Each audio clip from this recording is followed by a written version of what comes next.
Hey everyone, and welcome to another episode of the Travillian Next podcast. I'm your host, Andrew Liesch, head of bank strategy at Travillian, and I'm joined today by Stephen Scouten, senior equity research analyst at Piper Sandler.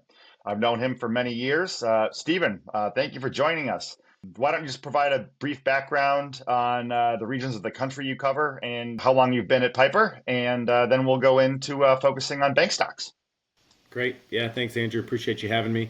I've been at Piper now for, I guess, around Piper Sandler for about 13 years, Legacy Sandler, and been covering banks for about 16 years. So primarily focused on the Southeast here. First Citizens kind of being the largest of those names, all the way down to a couple of 100 million market cap names, whether that be Florida, Louisiana, Texas, all the way up to kind of the Carolinas and Virginia. So When I've been listening to earnings calls over the last couple quarters, it's certainly been the most interesting part from my perspective as well. Why don't you just lead us off with what are some general commentary on the economy from the management teams that you're covering? How do they feel about where things are headed? Yeah, I mean, so obviously we just came back from our large East Coast Bank Conference last week, and then obviously just off of earnings calls a couple weeks prior to that. And I think the general tone from management teams is extremely positive. I mean, to be quite honest with you, I feel like the overall tone around the operating environment for the banks is as positive as I've heard it the entire time I've been in this business. I mean, maybe you had the exuberance of the first Trump election in 2017 and the tax cuts, but across the board from an operating perspective, this is as positive as I've heard people, right? You've got demonstrable regulatory relief that is moving the needle already through M&A and approval timelines, and then also the potential to reduce costs and overhead and just, if nothing else, less combative and more accommodative regulatory environment has been helpful. You've got net interest margins that are stable and in many cases still expanding. You've got loan growth, which is steady, not maybe what we would all have hoped to date, but I think that is burgeoning, especially as CRE headwinds start to fade a bit and slow down. You've got the M&A activity, which again has been more robust given 4 or 5 years of a backlog that we had given the regulatory environment, but that's also lending itself towards hiring opportunities and disruption that presumably could help every bank across the country that remains. And then I'd say, capital returns obviously are becoming a bigger part of the story, just as valuations have remained a little bit weaker than I think maybe all of us on this side of the spectrum think they should be. And maybe lastly, I'd say obviously there's a renewed focus on credit, but quite frankly, when you look at the actual credit dynamics for banks and you kind of avoid the noise around 2 or 3 large credits that we've all heard far too much about, the underlying dynamics are really good. Capital levels are as strong as they've ever been. And quite frankly, the risk in the system has been so greatly diminished from what we saw back in 2010 and the years subsequent to that. It's a night and day difference. So I think a lot of the fears are misplaced, and that is a bit of the overhang, in my opinion, on valuations. But kind of time and consistency can cure that, I believe.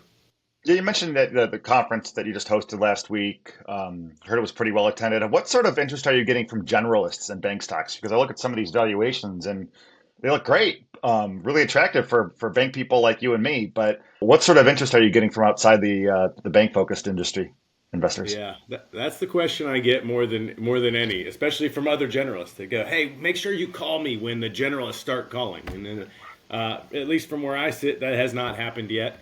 I think, I honestly think there was a bit of a sea change after Silicon Valley, and I think we're still overcoming that viewpoint that, hey, why would I own a mid cap bank when I can just own J.P. Morgan? I can short the carry and own J.P. Morgan, or I can short Bank of America and own. I mean, the trades seemingly there's been like 2 or 3 trades that everyone has endeavored upon, and they've worked.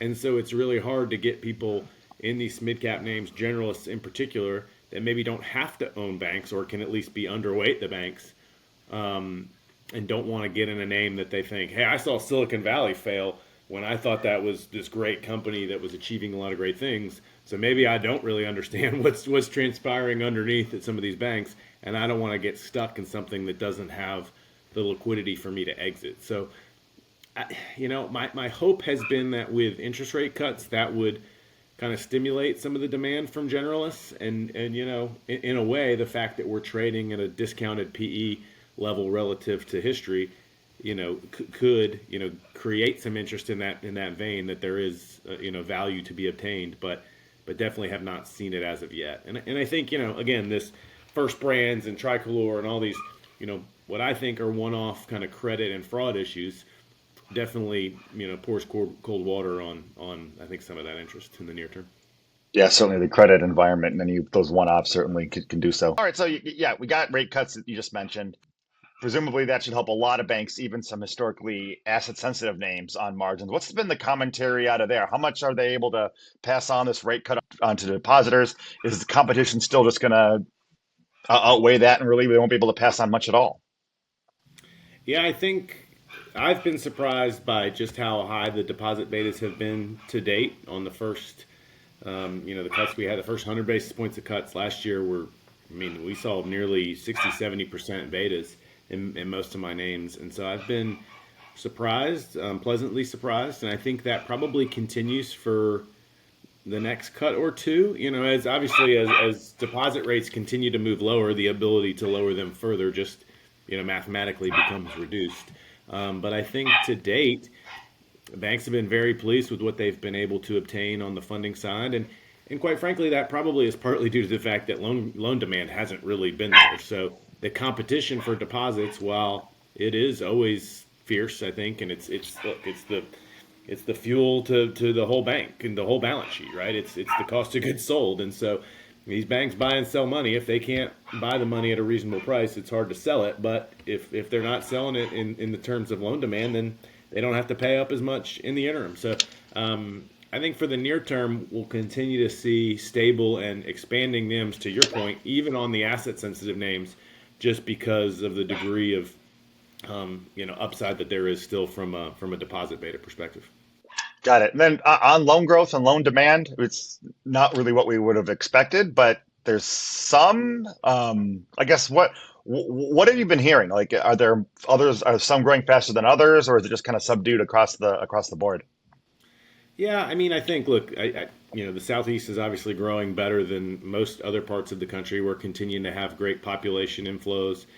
I think a more favorable tax environment continues to drive corporate expansions and manufacturing expansions and the like that are bringing a lot of job growth, which at the end of the day drives loan demand. And so as our economics team, our macro team is talking about the benefits that are still to come from the tax policies that are really shifting tax credits, especially on capex investments, that hopefully is what we start to see on these banks' balance sheets. But to date, it's really been C&I lending. HELOC lending has started to be a benefit to the banks, and then kind of other consumer, some of which can be some of this now hated NDFI lending, I think gets thrown into some of these buckets. But CRE, which as you well know has been the biggest bucket of loan demand for most of this mid cap bank universe, has really remained pretty tepid. New projects are they're starting to bubble up a little bit more, but not what we would all like. I think if we get another 50, 100 basis points of cuts, there is a view that could continue to stimulate more demand. The downside there is that could also stimulate more repayment activity. So really finding that point of equilibrium around CRE loan demand and, kind of hitting all cylinders, right? If we can have CRE growing again, C&I growing, and then I think we could start to see this kind of mid to upper single digit growth we'd all like to see to drive more NII expansion. Yeah, it's a Southeast mid to upper single digit. That's certainly better than you might find elsewhere. Since you mentioned CRE, I do want to touch on credit a little bit. I mean, obviously we've had these few one-offs, but anything concerning on the commercial real estate front, or has it just been concerns for the last several years and nothing really to show for it? Yeah, I mean, look, I think it's obviously something we continue to watch. The loss content has been relatively de minimis for the industry as a whole. There's been certain pockets and there are certain economies where you don't want to own office still, and if there's a wall of renewals that is coming in the years ahead, like it's something to watch. But it's for most banks, there's just not a concentration in any one asset class, any one market that's going to drive anything to be all that fearful of. Obviously, I cover Bank OZK, and it's maybe the one that people presume the most risk in given their concentrations. But even a bank like that, which has an extremely low leverage point of 50% and below loan to cost, it's really hard to see how loss given defaults are at a level that creates any impediment to tangible book value growth for the bank. So, I mean, since 2023, I've felt like this whole CRE crisis, as people wanted to call it, has been overblown. I think it's media driven, it's fear driven. It sounds great, but in the reality of it, the math doesn't support it, or it hasn't as of yet. And it's hard for me to see, based on the data and based on what I'm hearing from banks, that there's going to be any material loss given default in their underlying projects. Yeah, oftentimes I've been speaking with CEOs over the last couple of months, and they've been saying the exact same thing. They're still wondering where those losses are coming from. Other big themes that have come up lately: AI, technology savings in banks, stable coins. Are the banks that you're looking at, like, what are they? How are they implementing AI? How much of that is actually going to be tangible result or tangible technology they can invest in that will give them results, or how much do you think of it as just like fluff? It's just Yeah. just buzzwords. Yeah. Right now, it feels like buzzwords, right? I mean, look, I think there are savings around the edges. There's call center savings. I think there is an ability to expand upon internal technological offerings by using AI for coding purposes that can leverage your existing team. So maybe you can grow your internal platforms without needing to add personnel. I don't think we're to the point where it's leading to a reduction in personnel at any institution, except for, again, maybe on the call center side, but I think it's still even a little early for that. Obviously, banking is a customer service business, and that the AI component has to be extremely tightened up before I think these banks are willing to put that in front of their customers with any in any sizable kind of fashion. You mentioned stablecoins. We had a couple banks on the road in August, and it was the only singular topic that came up in every single meeting. So I think there's a lot of conversation around it, and I think banks still have to figure out where we're going to fit in that landscape moving forward. Is it as big a risk as people want to make it out to be in the trillions of dollars of deposits? I don't think so, because I don't really personally see the difference between a stablecoin and a tokenized deposit, and banks' ability to kind of maintain their market share through tokenized deposits. But I think that's a massive unknown for everybody. But maybe it feels like a little bit less of a fear point when Bitcoin is collapsing to 92,000 versus when it's 125 or whatever. But it's Sure. definitely a point of focus for investors, and I think it's a risk factor that's so hard to quantify. It's going to continue to come up for the Well, next it year or is. two. Yeah. Yeah. I mean, I just think, like, if you're a local community bank focused on a lot of local businesses, I mean, how much value is there in a stable coin when you're doing the treasury management, or the banks? I got the treasury management products. You have your local banker, cash flow management. Like, there's a lot of things that you'll need immediately that I don't know what if stable coins can actually solve that right away or not, but just I think Well, there's especially if value in you having the can't, local bankers. and especially if you can't offer interest on it. Like, I know they're getting Right. around that in certain ways with rewards and everything else, but if the constraints of them offering interest truly hold, then I think banks should have an advantage to just kind of tokenizing some of their deposits and maintaining the current kind of rails just in a different fashion. Oh, let's shift gears to M&A. Scale is been the name of the game for all these investments that a lot of these banks want to make for efficiency improvement. There've been a ton of deals announced over the last couple months. The banks you cover, what's been their outlook? How much do you think is coming before year end? Is it going to be deals announced in the next year? Was the government shutdown, maybe did that slow down any deal announcements? How's your coverage, and how are you and the investors you're talking to feeling about M&A? Yeah, yeah. There's kind of two sides of that coin, I guess. I mean, I definitely expect a very active rest of the year. I mean, to the degree, probably till December 15th. Once we get around the end of the year, people kind of phase out a little bit, as you well know. But um, I think the biggest constraint to M&A right now remains just valuation, and remains finding that where that supply and demand curve hits for seller pricing expectations. And when the KRE is we're down 1% on the year, 14% or so underperformance. I mean, that's tough. But as interest rates come down, that reduces some of the marks around the deals, which obviously helps the math on day one and helps the accounting. That to me has been the biggest impediment to the success of some of these deals in the near term. Is just what I think is a misunderstanding about some of the interest rate marks, or whether it's not, maybe it's not a misunderstanding. It's definitely a distaste for the way M&A accounting works around in bank land. And so we've seen most of the banks that have announced deals, even really good deals with really short and improving tangible book value earn back periods, have still wallowed. The stocks have still wallowed. We have a lot of banks that are trying to convey to investors, hey, we're not an acquirer. Do not view us as an acquirer, because they view that as an overhang on their stock. So I think in the short term, being viewed as an acquirer is probably a slight negative. But as you said, scale matters more than ever now. And I think we're seeing a dynamic today that I don't know that I've seen through the entirety of my career, where the largest banks are clearly earning significantly more money, are driving significantly better returns. And so people are saying, well, then why do these smaller banks exist? And obviously we know there's a multitude of reasons there. There's shareholders, are not the only stakeholder, right? I mean, I know they do own the business, sure, but at the end of the day, we're serving communities, customers, employees. And so these management teams are trying to, satisfy all those stakeholders to a degree. So from a strategic investment standpoint, M&A still makes a lot of sense so that they can build out that scale and compete more fully with the larger banks. So I expect it to be very active.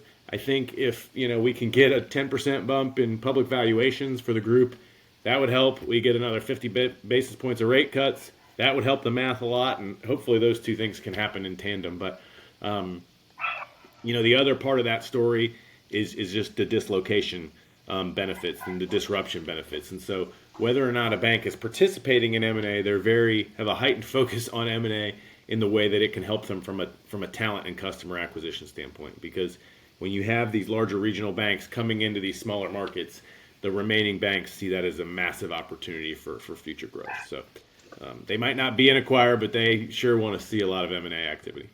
Yeah. Mentioned seller expectations. Is that really kind of one of the biggest holdups right now? Is they just think their bank is worth more than what the public markets or publicly traded banks can afford? Yeah. I think sellers' expectations, and you got W-2 problems as you move down to Certainly. smaller banks, right? I mean, if I'm the CEO of a bank that's doing a decent business in my community, do I really want to sell and lose, sell away my job? Maybe not. But again, it's balancing all those stakeholders, I think, is a difficult thing for all these bank boards. And so we do have some increased activity from activist shareholders. I mean, so far it's been at the higher end. You saw with Hmm. kind of America and what Yeah. that did around that story. We've seen that same shareholder take positions in other banks, and we're hearing of other activist firms that are burgeoning and trying to enter into the space. So I think again having the regulatory window kind of wide open lends itself to a lot of dynamics around M&A, and so I expect more activity, and I do expect more kind of pressure from certain investors that maybe says, hey, you've been under earning for 3 years, 5 years, 7 years. Maybe it's time to let somebody else have the reins. So we'll see. Got it. And that would solve some other problems facing the industry. So we're near the end of what we wanted to discuss here, but I do want to give you the opportunity to pitch a couple bank ideas. Who are you looking at? What stocks do you like the most right now, and why? Yeah, so kind of going to my earlier point around this, what I think is maybe a unfair penalty around deals. South State remains one of my favorite names, a name that for the last 3 quarters has kind of blown earnings expectations out of the water. Has made, frankly, too much money, I guess, is the problem. They've had accelerated accretion, which has driven a better tangible book value earn back, more capital, greater potential to do share repurchases. Yet investors are concerned that the NII path forward might not be as robust. That remains to be seen. But my view is, interest rate marks on M&A accounting is really very similar to bond restructurings. And the market loves bond restructurings, hates interest rate marks. So that feels a little bit incongruent to me. So Hmm. with South State, you're getting, a best-in-class management team, one of the best geographies from a footprint perspective in the country at a pretty discounted multiple relative to where the stock is traded. So that's one in particular that I think has a lot of upside from here. AUB, Atlantic Union's another one, kind of a similar story. Now they haven't quite hit on all cylinders like South State has since the deal was announced, but nonetheless, there's a different dynamism to the trajectory moving forward based on the deal that they've done. And I think investors, again, don't have the same viewpoint of that to date. So both of those are kind of show me stories. They don't have to do anything other than just execute. Which Got I'm it. not saying that's easy, but you don't need an incremental decision. You don't need an incremental deal or restructuring or what have you.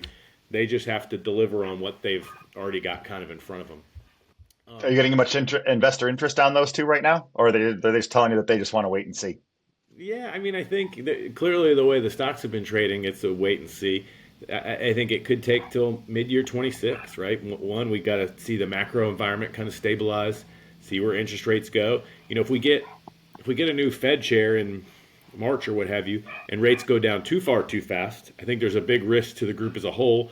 There's a risk to the 10-year, and some of these deals and how the loan book would reprice over time definitely becomes a bigger risk factor if we get 150 or 200 basis points of cuts on the short end. Now, I don't see that happening personally, but that is definitely a risk factor. So I think there's a lot of wait and see in that respect to just see what the Trump administration does, who they appoint, and what the trajectory of rates looks like moving forward.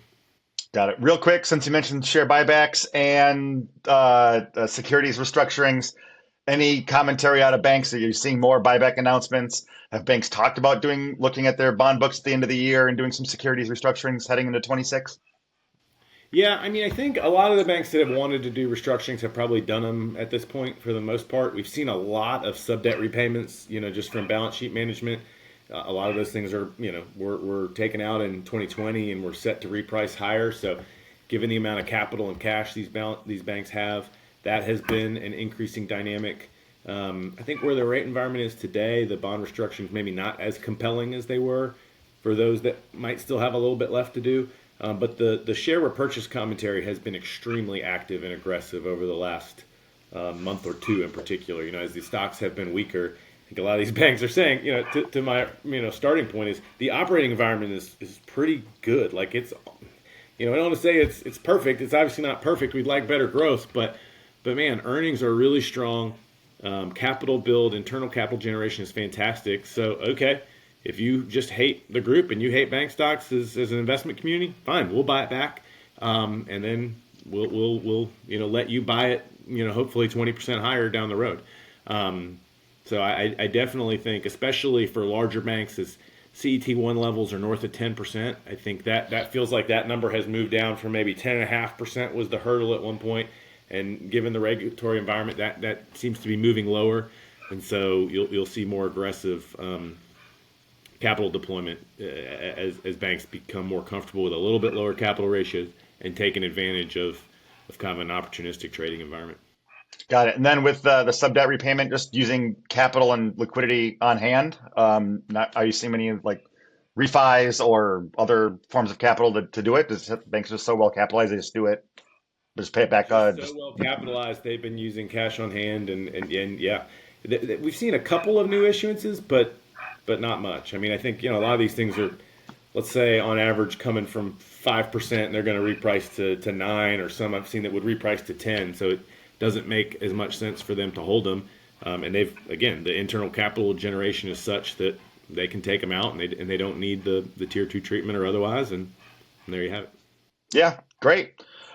Stephen, thank you very much for the time today. Really appreciate it, and great to hear your insights. And good luck with the rest of the quarter and coming up with your top idea for 2026. But thank you for the stock ideas. Really appreciate There you go. chatting Thanks, with Andrew. you. Good to visit with you. Have a Always. great day. Thank you. You too.